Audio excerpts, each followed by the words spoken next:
अस्सलामुअलैकुम दोस्तों। उम्मीद है आप लोग खैरियत से होंगे।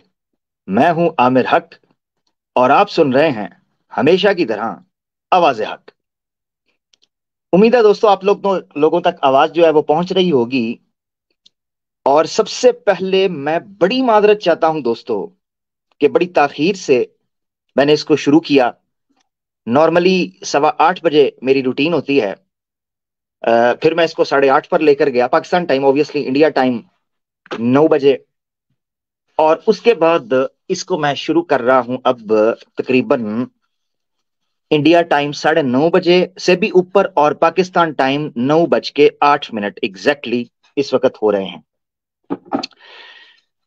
एक चीज, दूसरी चीज दोस्तों, आपको पता है हमारा प्रोग्राम होता है जनाब फ्राइडे को ज्यादातर। ठीक है, उसके अलावा हम कहीं इधर उधर पाए जाते हैं। मगर आज आप सोच रहे होंगे कि अचानक स्ट्रीम क्यों हमने शुरू कर दी। इसके पीछे एक वजह है, वो वजह अभी आपके सामने आ जाएगी। हाय हाय हाय हाय, मेरी खुशी है। मेरी खुशी से आपको भी खुशी हो रही होगी। और आप मेरी खुशी से ये अंदाजा कर सकते हैं कि होने क्या वाला है। आज बड़े दिनों के बाद मेरी दाढ़ के नीचे एच मुचलिम मूवमेंट आई है। और जब मेरी दाढ़ के नीचे एच मुचलिम मूवमेंट आती है, मेरे अंदर का कलयुग का असुर जाग जाता है। और मैं फूले नहीं समाता, और मैं उस पुराने करेक्टर के अंदर आ जाता हूं जो करेक्टर हमने इनका करेक्टर ढीला करने के लिए अडॉप्ट किया था। आय हाय हाय, क्या कहने। नंबर 2, रमजान की आमद आमद है। फिर इनसे मुलाकात महीने बाद होनी है KGF 2 के अंदर। तो ऐसा डोज देकर जाऊं कि ये याद रखें। हैं जी। और हमने इनका क्या करना है, अपने पांव पर बम मारने के लिए ये खुद काफी हैं। क्या कहते हैं, वो कहते हैं हुए तुम दोस्त जिसके, दुश्मन उसका आमिर हक क्यों हो। तो इनका बेड़ा गर्क तो ये खुद ही करने के लिए काफी हैं। प्रोग्राम का आगाज होने वाला है जनाब, इसको शेयर कर दें। ये एक इमरजेंसी स्ट्रीम है जिसको हमने सिर्फ और सिर्फ अवेयरनेस के लिए रखा। और मैं आपको बहुत सी ऐसी चीजें आज बताऊंगा कि जो अगर बहैसियत मुसलमान मैं करता तो शायद टुनियों को यह बात समझ ना आती। मगर इनकी अपनी जुबान से जब ये बात निकलेगी तो इनको पता चलेगा कि हकीकत यही है। भाई जादू वो जो सर चढ़ के बोले, और हकीकत वो जो हर मुंह से निकले। मैंने आपको बताया तकरीबन 6 से 7 प्रोग्राम्स मेरे ऐसे हैं जिनको देखना बड़ा जरूरी है। 11 महीने पहले आवाज़े हक ऑफिशियल पर एक प्रोग्राम किया है। नंबर 1, इस तरतीब को आप जेहन में रख ले, रिकॉर्ड के लिए दुरुस्तगी के लिए बताने लगा हूं। नंबर 1, एक्स मुस्लिम्स का लीडर कौन होगा। 11 महीने पहले प्रोग्राम किया है, आवाज़े हक ऑफिशियल पर लाइव के अंदर पड़ा हुआ है। उससे वहां से शुरू करें। उसके बाद अगला प्रोग्राम आपने देखना है 5 महीने पहले का, Adam Seeker was not a Muslim. यह प्रोग्राम आपने जरूर देखना है, 5 महीने पहले का। उसके बाद तीसरा प्रोग्राम 4 महीने पहले का आपने देखना है, decline of the x Muslim movement. Aamir हक की भविष्यवाणी पूरी हुई। ये 4 महीने पहले का प्रोग्राम आपने देखना है। 3 हो गए। चौथा प्रोग्राम 3 महीने पहले का आवाज़े हक ऑफिशियल लाइव के ऊपर है, एक्स मुस्लिम्स की भड़वागिरी, एक्स मुस्लिम मूवमेंट का न्यू धंधा, लव ट्रैप। 3 महीने पहले का ये प्रोग्राम आपने देखना है। 4 हो गए। पांचवा प्रोग्राम आपने देखना है 3 महीने पहले का, कलयुग का कृष्णा। ठीक हो गया जी। ये टोटल 5 प्रोग्राम्स हैं। अगर आप सीक्वेंस समझना चाहते हैं तो जिसने ये 5 प्रोग्राम देख लिए उसको आज के, जिसने देखे हैं उसको तो आज के प्रोग्राम की लज्जत ही और आएगी। और जिसने नहीं देखे तो नो प्रॉब्लम, आपने ये प्रोग्राम जाके देख लेने हैं। एक एक दिन निकाल के देख लें, थोड़े थोड़े करके देख लें, कॉलर्स के अलावा वाला सेक्शन देख लें। टाइम नहीं है किसी के पास तो घंटा 1.5 घंटा देख लें, आपको समझ आ जाएगी कि हो क्या रहा है या हुआ क्या।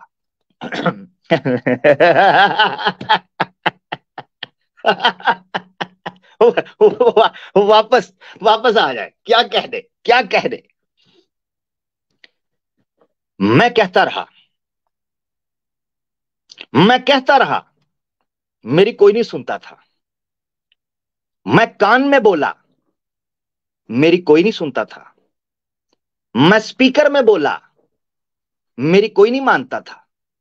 मैं अलग अलग बात करता रहा, मेरी किसी ने नहीं मानी। कोई कहता था पाकिस्तानी है, कोई कहता था मुसलमान है, कोई कहता था जनाब पंजाबी बोलता है, कोई कहता था जनाब पता नहीं इसका मसलक कौन सा है, कोई कहता था पता नहीं प्यारा भी है या नहीं या काला है, कोई कहता था पता नहीं कुंवारा है या शादीशुदा है, कोई कहता था पता नहीं मोटा है कि पतला है। लोग मेरी बात की तरफ तवज्जो ना देते थे, बल्कि मेरी जात पात की तरफ तवज्जो दे रहे थे। और किसी ने यह कह दिया कि अगर ये हिंदुइज्म के खिलाफ बोलता है लिहाजा इसकी बात नहीं माननी। मुझे समझ नहीं आती, भाई सच्चाई तो सच्चाई है, उसका रंग भेदभाव कहां से होता है। तो मैं तो बहुत कह चुका, इन 5 स्ट्रीम्स के अंदर मैं बहुत कह चुका और अपना गला बिठा चुका। अब मैं नहीं बोल दी, ओ लोको मैं नहीं बोल दी, मैं नहीं बोल दी, ओ लोको मैं नहीं बोल दी, मेरे च मेरा यार बोलदा। आ तो पहले तो हमने बताया था कि मेरी भागी हुई दुल्हन पहली रात की फरार शुदा, उसने तो जो राज खोले खोले, मगर एक और आया है मैदान में, है मुन्ना भाई। नाम चेक करो, मुन्ना भाई। मुन्ना मुन्ना, जिसका नाम मुन्ना हो उसका पापा बनने में हमें शौक बहुत है। तो मुन्ना, मेरा मुन्ना, तुम्हें फीडर मैं पिलाऊंगा मुन्ना, टेंशन ना ले। मगर आज कल में डोज जो तूने दे दिया है एक्स मुस्लिम मूवमेंट को मुन्ना, पहले उसका तो हम लोगों को बता दें। अच्छा कमबख्त ऐसे फ्राडिये हैं, स्ट्रीम के स्टार्ट में बढ़ के मारते हैं, कहते हैं ऐसी की तैसी हो, पब्लिक में बोल रहे हैं। डर किस चीज का है? हमने कौन सा किसी के बाप का पैसा खाया है? हमने कौन सा पेटीएम, पेपाल ते, पैट्रियन ते, यूपीआई ते जनाब सुपर चैट ली है? हम तो खुल के बात करेंगे, मगर जैसे ही स्ट्रीम एंड होती है 5 मिनट बाद प्राइवेट। वाह भाई वाह, तुम्हारी बदमाशी के। मुन्ना, ओ मुन्ना काका, तेरे जैसे दुश्मन रब सबको दे और एडम सीकर जैसे दोस्त सबको मिले, जो लुटिया डबोने में अपनी मिसाल आप हैं। तो जनाब क्या कहने तुम्हारे, तो रमजान से पहले हमें ईद की खुशी दे दी, तो बस ठीक है, फिर हमारे हाथ तो फिर ऐसी खबर लगनी होती है, बाकी काम हम खुद कर लेते हैं। तुम्हारा काम है चूहा छोड़ना, खिड़की लगाना हमारा काम है। वैसे वैसे भी चूहे पकड़ने का बड़ा मास्टर हूं। हाँ, सीधी बात है। कीड़े मार स्प्रे मेरे टेबल पे साथ पड़ी होती है, थोड़ी फुसफुस करके दिखाऊं, पिछवाड़ा आगे कर दिखाता हूं। खैर बहरल, मैंने पहले कहा था, आवाज़े हक सुनना है, हेडफोन्स कानों में, कमरे को कुंडी लाइट ऑफ बेडशीट के अंदर लपेट के, जैसे मुर्दे को दफन किया जाता है वैसे खुद को लपेट लो। बाद में मुझसे कोई गिला ना करे कि आवाज़े हक बोलता है तो कुंडा खोलता है। मैं सीधी बात बताऊं, मैं वो राजा हूं जो कुंडी ना खड़का सोने सीधा अंदर आ। हाँ, कुंडी ना खड़काओ राजा, सीधा अंदर आओ राजा, थोड़ा मिलके बजाओ बाजा। तो अब हम आपका बैंड बाजा बजाने लगे हैं, जरा सीधे पतरे हो जाए। अच्छा, सबसे पहले यार चाहता तो मैं था मैं कुछ एक दो आयतें भी सुनाऊं, मगर आज की गुफ्तगू होने बड़ी अश्लील लगी है। इसमें आयतों का ताल्लुक नहीं है, इसमें तो पब्लिक इंटरेस्ट है जनाब, इसमें तो कम्युनिटी की अवेयरनेस है जनाब, इसमें तो एक्स मुस्लिम मूवमेंट का अंदर के राज है जनाब। तो हम तो इस पे बात करेंगे, जरा शेयर करते जाओ, खबर शुरू होने लगी है। अभी मुझे एक खुशी मिली ही थी और मेरा पाव 2 पाव खून बड़ा ही था कि मुझे एक भाई ने और खुशखबरी सुना दी। उन्होंने कहा जनाब चूतड़ वेदी के चूतर लाल हो गए हैं। मैंने कहा क्या कहते हो? कहने लगा रुकिए, मैंने कहा रुक गया। 5 मिनट बाद जनाब एक ट्वीट आया मेरे पास। उन्होंने कहा कि जनाब चूतड़ वेदी साहब ने हनुमान चालीसवें की लुंगी उतार दी, हनुमान जी की। मैंने कहा क्या मतलब? कहने लगा हनुमान जी पहाड़ लेकर उड़ रहे थे, बल्कि सूरज को, सूर्या को लॉलीपॉप लेकर मुंह में डालने लगे थे, पीछे से चतुर्वेदी साहब ने लुंगी खींच ली। और रखो नाम चतुर्वेदी, और बनो वेदिक। तो हनुमान की लुंगी क्या, तुम तो श्री राम की लुंगी भी उतारोगे। श्री कृष्णा हमारे हवाले कर दो, श्री राम की और हनुमान की तुम उतारो। कृष्णा तो हमारे जिम्मे आ गया। अच्छा, तो मैंने कहा बताओ क्या है। कहने लगे जनाब अपने चैनल पर बात कर रहा था गंजा टकला, बात करते करते आर्या समाज के एक कीड़े ने पिछवाड़े में थोड़ी गुदगुदी की और गंजे के मुंह से गाली निकल गई। क्या गाली निकली जी? कहता है जी हनुमान चालीसवां जो है ये ठरकबाजी की बातें हैं, इसमें पौन है हनुमान चालीसवें के अंदर। उल्लू के पट्टे, जिनका खाता है उन्हीं की थाली में छेद करता है। हम तो चलो खाते नहीं किसी का, इसीलिए हम इनके पिछवाड़ों में छेद करते चले जाएंगे। हाँ, हम तो नहीं छोड़ेंगे। जो खाते हैं अपनी जुबानें बंद रखना, वरना जूते बहुत पड़ेंगे।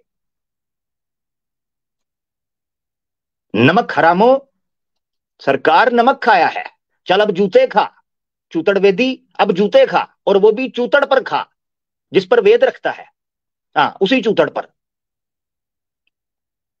तो ये ट्वीट जरा देखिएगा आपकी स्क्रीन के ऊपर। माधुरी दीक्षित का नाजायज नियोग पुत्र संजय दीक्षित जो है, ये ट्वीट करता है जनाब हमारा एक प्रोग्राम होने वाला था फंड रेजिंग के लिए दिल्ली में, अप्रैल 1 और 2 को, ये अगले महीने में, चूतड़ वेदी के साथ था। कहता है ये जो पीछे करके वाकयात हुए हैं जिसमें चूतड़ वेदी साहब ने हनुमान चालीसवां की, उसका तिया पंचा कर दिया है, उसका कीमा कर दिया है। कहता है उसके बाद अब इनके साथ प्रोग्राम नहीं हो सकता, आई एम सॉरी टू से। और कहता है जो फंड्स लिए गए हैं वो वापस कर दिए जाएंगे, जो पैसा आपका ठगा था वो वापस कर दिया जाएगा। सवाल ये उठता है इनमें क्लैश क्यों हुआ? ये तो बड़ी बड़के मारते थे साथ बैठ के, हाथ जोड़ जोड़ के दोनों टकले हैं, एक पीछे से टकला एक ऊपर से टकला, ये दोनों मीठे हैं, खट्टे मीठे। ये स्क्रीन पर बैठकर हाथ जोड़ के पूरे हिंदुस्तान को भाषण झाड़ते थे कि हिंदुस्तान को कैसा होना चाहिए। ये तो आपस में कुत्तियों कुत्ती हो गए हैं, ये आपस में एक दूसरे को पड़ गए हैं। अब चतुर्वेदी को दूर की सूझी, उसने कहा कैसे कवर करूं। उसने कहा जी मेरा आर्य समाज से चूंकि विचारधारा से ताल्लुक है, तो आर्य समाज मानसिकता होने की वजह से मैंने जो मुंह में आया बक दिया, क्योंकि आर्य समाज भौंकते रहते हैं हर धर्मशास्त्र के ऊपर, उनकी तो आदत है, तो वो भौंकने लगे। अब संजय दीक्षित ठहरा पुराणिक हिंदू, वो साधारण हिंदू है, कट्टर तो अपनी जगह पर नेशनलिस्ट करके, मगर है तो हिंदू। उसने जनाब अपनी गैंग पीछे लगा दी। अगली ट्वीट देखिए ये, और उसको रीट्वीट किया है संजय दीक्षित ने। क्या लिखा है?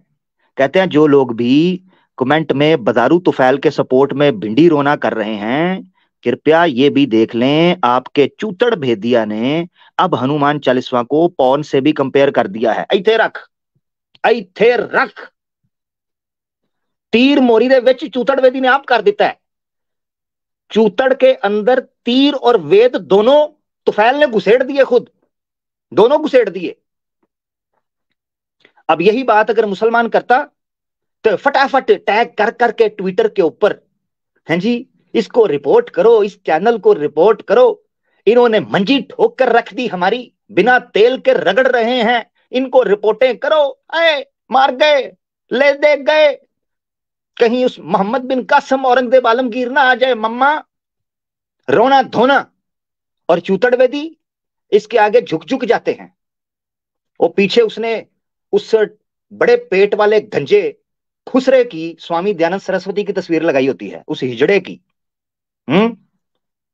काश हमारे सोशल मीडिया के जमाने में होता तो लाइव पेलता उस स्वामी को भी, मगर चलो जो उसके चेले चांटे हैं वो तो हमारे हत्थे चढ़ गए, इसी पर शुक्र अदा करते हैं। तो कहते क्या है जनाब जी इन पर रिपोर्टें करो, इसका गिरेबान कौन पकड़ेगा। एक वो सिंगल तीली वो ट्विटर के ऊपर वीडियो बना बना के 1.5 क्षण कहता है आर्य समाजी है, डंडा दे देंगे, देना डंडा, दे डंडा, दे डंडा, संजय दीक्षित को डंडा दे। तुझे बताता है बेटा खाला जी का घर नहीं है, डंडा डंडा, अगले 2 डंडे गोल करके रस्सी बांध के दे देंगे, फिर देखना क्या बनता है। बातें बड़ी बड़ी और काम 0/0। हाँ, मुसलमानों पर चढ़ो बस, मुसलमानों के कांगरुओं पर सवार हो जाओ बस। हाँ, मुसलमान ना बोलने पाए, बाकी जो तुम्हारी मां बहन करे तुम्हें बर्दाश्त है, मुसलमान ना करे। करते हैं तुम्हारे साथ ऐसी की तैसी, तुम्हारे बड़ों की भी। अच्छा, अभी मेरी ये खुशी खत्म नहीं हुई थी, ट्विटर पर ये 2 बुड्ढे मरते हुए लड़ रहे हैं। मुझे किसी ने बताया कि जनाब कम पै गया जी। हाँ, तो कम पै गया तेरे नाल थोड़ी देर दा एक्स मुस्लिम मूवमेंट जिथों जिथों कहती है तू क्यों नहीं छेड़दा। तो मैंने कहा चलो फिर आज इनको जहां जहां से ये कहते हैं वहां वहां से छेड़ते हैं। अब बातें हैं बहुत, इसीलिए चैप्टर 1 है और कल होगा चैप्टर 2 बकायदे जीस्त। कल चैप्टर 2 होगा, क्योंकि बात बहुत है, कहने को सुनने को बहुत कुछ है, तो हमने तो बात करनी है खुल के, सीधी बात है। और मैं पहले बता दूं, आगे घनी अश्लील जुबान का जो है ना वो इस्तेमाल होने लगा है। जो जो ईमानदारी के साथ 18 साल से कम है कृपया करके यहां से पधार जाए।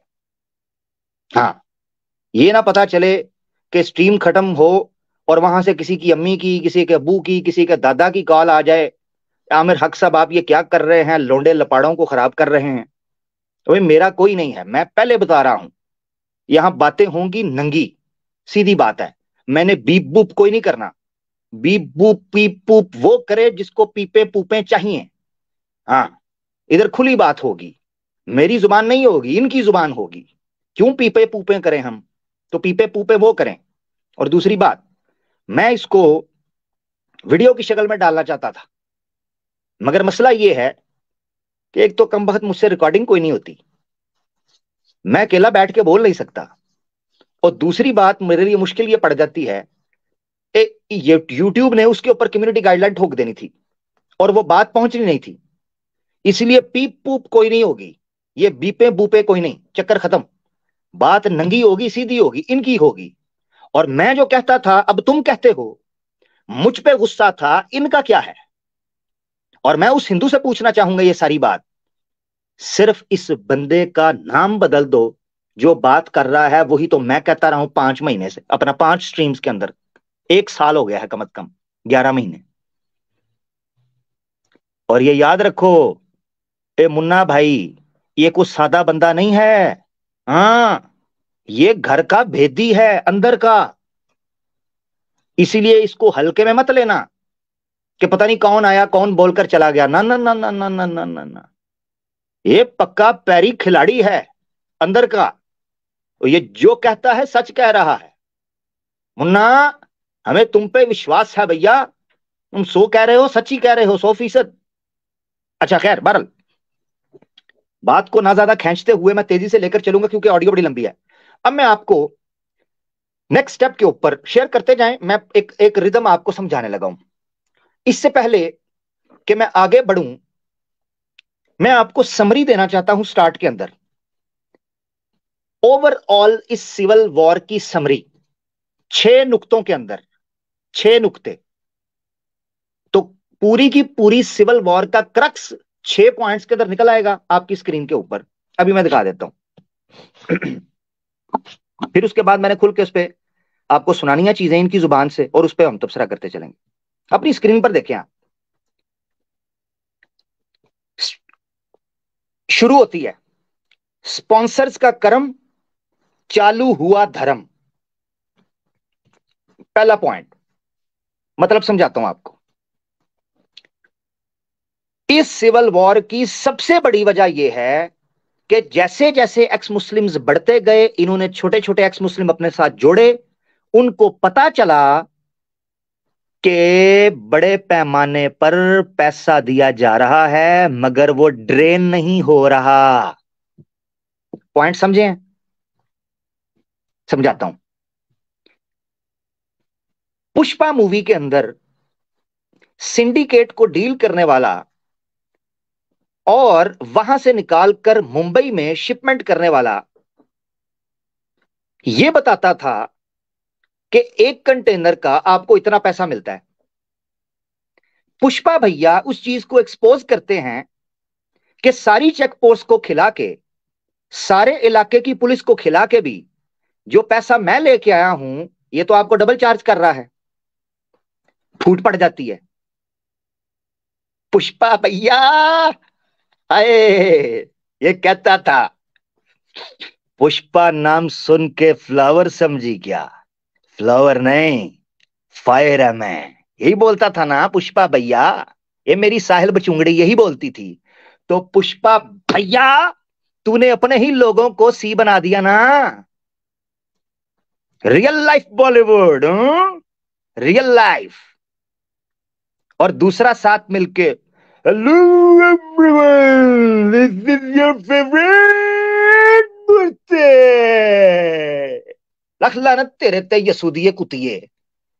सामने निकल के डिफेंड करना नहीं आता, छनकने का पता नहीं है और लोगों को ठगता है। तो क्या कहता है जी? कहते हैं जी मूवमेंट में जितना पैसा आ रहा है सारे लाइन लगा के बैठ जाओ, हम हर एक को भीख देंगे लाइन लगा के। और जिस तरह वो दिहाड़ीबाज नहीं मजदूर, तेरा कितना हो गया? 500 रुपया। तू कितना लकड़ी दिया? 5 किलो, 2 किलो, 3 दरख्त क्या? चल पकड़ना 1000 रुपया, चल निकल चलता बन। वो खोती दे खुरो, लोगों को तुमने क्या धंधे पर लगाया है लाइन लगाकर, टके टोकरी कर दिया है उनके दीन को, उनके ईमान को, और हिंदुओं को फुद्दू लगाया हुआ है और कहते हो मूवमेंट चला रहे हैं? 2 टके की हैसियत नहीं तुम लोगों की। 500 500 रुपए, 1000 1000 रुपए की खातिर खुदा की कसम एक दूसरे के तलवे चाटते हैं। और आपको पता होना चाहिए मैं तलवा नाम किसका रखा है। चाटते तो बहुत कुछ हैं ये, हाँ समझ जाए। खैर बात ये करने की है, तुम लोग पैसा ऊपर से लेते हो सिंडिकेट से, हैं? ऊपर जाके बड़े पैमाने पर तुम पैसा और कितना करते हो आगे आ जाएगा ऑडियो में। तो असल मसला, पहला पॉइंट क्या है, क्रक्स क्या है सिविल वॉर के आगाज का? जैसे छोटे मुसलमानों, छोटे एक्स मुस्लिम्स की इंटरेक्शन हुई डायरेक्ट स्पॉन्सर्स के साथ, वो कैसे होनी थी? ये तवज्जो, मेरा पॉइंट सुनो हिंदुओं, मेरा पॉइंट सुनो। हुआ क्या है तुम्हें नहीं समझ आएगी। हाँ मैं कह चला जो कहना था, हम कह चले। और मुसलमान भी जरा सुने मैं क्या कहने लगा हूं। जब छोटे एक्स मुस्लिम्स की ग्रुप में एंट्री हुई, डिस्कॉर्ड सर्वर पर बात हुई, व्हाट्सएप ग्रुप्स में राब्ते हुए, तो उनको पता चला कि स्पॉन्सर्स बड़े बैग भेज रहे हैं पैसों के हर महीने, मगर इनको क्या मिलता है? ऊंट के मुंह में जीरा, time time fish, at the end अंगूठा, तारीफों के बस तारीफें। वाह वाह जनाब मुन्ना भाई क्या बोलता है, घंटा मेरा। वाह वाह मिर्जा गालिब, तूने जनाब ईमान यूनियन की स्ट्रीम्स में जाके सही जलील हुआ है, दुर्गत बनवाई है, जा तुझे भी 500 रुपया दिया। ये गेम है। तो जिन लोगों को 500 500 रुपया, 1000 1000 रुपया दिहाड़ी मिल रही थी, उन पर राज खुलने लगे। ये है पहला पॉइंट। और जब स्पॉन्सर्स का पता चला तो स्पॉन्सर्स का कर्म, चालू हुआ धर्म। ये वो लीकेज थी जो सबसे पहले हुई, और इसका सबसे पहले पता समीर को चला था। आपको याद होना चाहिए समीर ने सबसे पहले एक स्ट्रीम की थी जिसमें उसने एक्सपोज किया था कि क्यों ट्रांसपेरेंसी होनी चाहिए और ट्रांसपेरेंसी क्यों एक्स मुस्लिम मूवमेंट को सपोर्ट दे सकती है। हर चीज क्रिस्टल क्लियर हो कि किसने किसको किस चीज के लिए कितने पैसे भेजे, किसने किसको किस चीज के लिए कितनी सपोर्ट की, ये पब्लिक होना चाहिए। फेयर इनफ, उसका बिल्कुल सही मुतालबा था। जब पैसे मांग रहे हो, धंधा पैसे के नाम पे कर रहे हो, जॉबे नहीं कर रहे बल्कि इसी को सुबह शाम अपना धंधा बनाया है, तो पब्लिक को बताओ ना। पब्लिक के नाम पे खा रहे हो ना, पब्लिक के नाम से ले रहे हो ना, तो दिखाओ। मैंने इसीलिए कहा 5 प्रोग्राम पीछे जो देखेगा उसको मेरी बातें समझ आ जाएंगी कि मामला हो क्या रहा है। शर्त यह है कि 5 प्रोग्राम पीछे वाले देखे वो। ठीक हो गया। अच्छा, पहला पॉइंट आपके सामने आ गया। दूसरा पॉइंट, हुआ पैसा खत्म, हुआ काम भी कम। दूसरा पॉइंट समझे। पहले स्पॉन्सर्स के जरिए पैसा आता है। जब वो पैसा आता है धंधा चमकता है। 3-3 हजार, 4-4 हजार, 5-5 हजार लोग बैठ के देख रहे हैं। जैसे स्पॉन्सर्स का जो जो इन्फ्लुएंस है वो बढ़ता है, डिवाइड होता है, वैसे वैसे ऑडियंस भी बढ़ना शुरू हो जाती है। और जब ऑडियंस बढ़ती है, पैसा कम मिलना शुरू हो जाता है साहिल को, एडम सीकर को और दूसरे लोगों को, तो फिर वहां पर काम कम होना शुरू हो जाता है। और काम कम होने से मुराद पता है क्या है? इनको स्ट्रीम्स 8-8 घंटे की, 6-6 घंटे की करना पड़ती हैं। जो कमाई 1 घंटे में, 1.5 घंटे में ये कर रहे थे, चूंकि कमाई कम होने लगी, लोगों को अवेयरनेस मिलने लगी, लोगों के राज खुलने लगे, वो स्ट्रीम्स इनको 6-6, 8-8 घंटे की करना पड़ी, क्योंकि सुपर चैट बटोरनी थी। डायरेक्ट स्पॉन्सर्स इनको वो पैसा नहीं दे रहे थे। आपको क्या लगता है कि ये कोइंसिडेंस है कि एडम सीकर और साहिल की स्ट्रीम 6-6 घंटे पर जा रही है? Do you think it's a coincidence? नहीं। इसके पीछे ये वजह है, स्पॉन्सर उखड़ना शुरू हो गए थे। मैं अपनी तरफ से बात नहीं कर रहा, आपको आगे पता चल जाएगा। तो जब वो स्पॉन्सर्स उखड़े, पैसा कम, तो हुआ काम भी कम। ये मामला है। दूसरा पॉइंट जो सिविल वार को स्टार्ट करने के लिए वजह बना। तीसरी चीज, काम खत्म तो मामला हुआ गरम। अब जब एडम सीकर और साहिल ने डेली बेसिस के ऊपर या एक दिन छोड़ के एक दिन या सुबह शाम स्ट्रीम करना शुरू की और 6-6, 7-7 घंटे की स्ट्रीम्स की, तो वो एक्स मुस्लिम्स जो नए आए थे मार्केट में और वो भी धंधा करना चाहते थे, उनको स्पेस नहीं मिल रही थी कस्टमर्स और क्लाइंट घेरने की। आपको पता होगा, समझने के लिए मिसाल समझें। आपको पता है कि जो भिखारी होते हैं, प्रोफेशनल बेगर्स जो रोड के ऊपर मांगते हैं इंडिया में, पाकिस्तान में, इनके पास पूरे सिटी का मैप होता है। और उस मैप की जो हाईवेज होती हैं, एक्सप्रेसवेज होती हैं और मेन जो रोड्स होती हैं, उनको उनके दिमाग के अंदर वो मैप की शक्ल में भरी होती हैं। उनको पता होता है कि किस रोड के ऊपर कितनी ट्रैफिक जाम होगी, किस टाइम होगी। लिहाजा हमने वहां गजरे लेकर, बच्चों के खिलौने लेकर, कपड़े लेकर, पेन लेकर वहां पहुंचना है मांगने के लिए। इसी तरीके से उनको पता होता है कि कौन से इलाके में एलीट क्लास रहती है, कौन से इलाके में गरीब लोग रहते हैं। एलीट क्लास में जाएंगे तो किस तरीके से मांगना है, लोअर क्लास में जाएंगे तो किस तरीके से मांगना है, ये भिखारियों को पता होता है। अब मामला ये हो गया कि इसी प्रकार जब ये लाइव स्ट्रीम्स करने लगे तो इन्होंने देखा कि जो इंडिया के दिन का टाइम है वो अमेरिका की सुबह का टाइम होता है, रात का टाइम होता है। इसी तरीके से वो वेस्ट के यानी कनाडा में और अमेरिका में सुबह का टाइम होता है, सॉरी रात का टाइम होता है, इंडिया का जो सुबह का टाइम है। इसी तरीके से जब उनकी रात होती है तो यहां पर दिन होता है, और यहां पर जब रात होती है वहां दिन होता है। इस तरीके से इन्होंने उन एरियाज को कवर करना शुरू किया। यही वजह है कि कई एक्स मुस्लिम्स की स्ट्रीम्स सुबह के वक्त होने लगी, ताकि वो अमेरिकन ऑडियंस और कैनेडियन ऑडियंस को इंटरेक्ट कर सके, अट्रैक्ट कर सके और उनको स्पॉन्सर्स के तौर पर ले सके। यह समझना बड़ा जरूरी है कि क्यों इन्होंने अपनी टाइमिंग शिफ्ट की। नंबर 1। नंबर 2 ये चीज थी कि इनको स्पेस नहीं मिल रही थी। सारे एरिया को एडम सीकर और साहिल ने अपनी मोनोपोली करके और अपना गैंग बनाकर कवर किया हुआ था। लड़कियां भी अपने तौर पर ला रहे थे, स्पॉन्सर्स भी अपने रखे हुए थे और चैनल्स भी अपने ही प्रमोट करवा रहे थे। कभी भी खुलकर इन्होंने उन लोगों को मौका नहीं दिया था जो इस रैल्म से या इस बाउंड्री से बाहर काम कर रहे हैं, इनके इन्फ्लुएंस से बाहर काम कर रहे हैं, को मौका नहीं मिला। यही वो वजह है कि इनको फिर इस तरह की स्ट्रीम्स करनी पड़ी। ये वो दूसरा मामला है कि जब पैसा हुआ कम तो मामला हुआ गर्म। अब क्या होता है? होता यह है कि जब इनकी स्ट्रीम्स एक दूसरे से क्लैश करने लगी, सेम टाइम पर एडम सीकर स्ट्रीम कर रहा है, सेम टाइम पर मुन्ना भाई ने शुरू कर ली, सेम टाइम पर सुलेमानी जलेबी कर रहा है तो सेम टाइम के ऊपर साहिल ने शुरू कर ली, सेम टाइम पर जफर हेरिटिक कर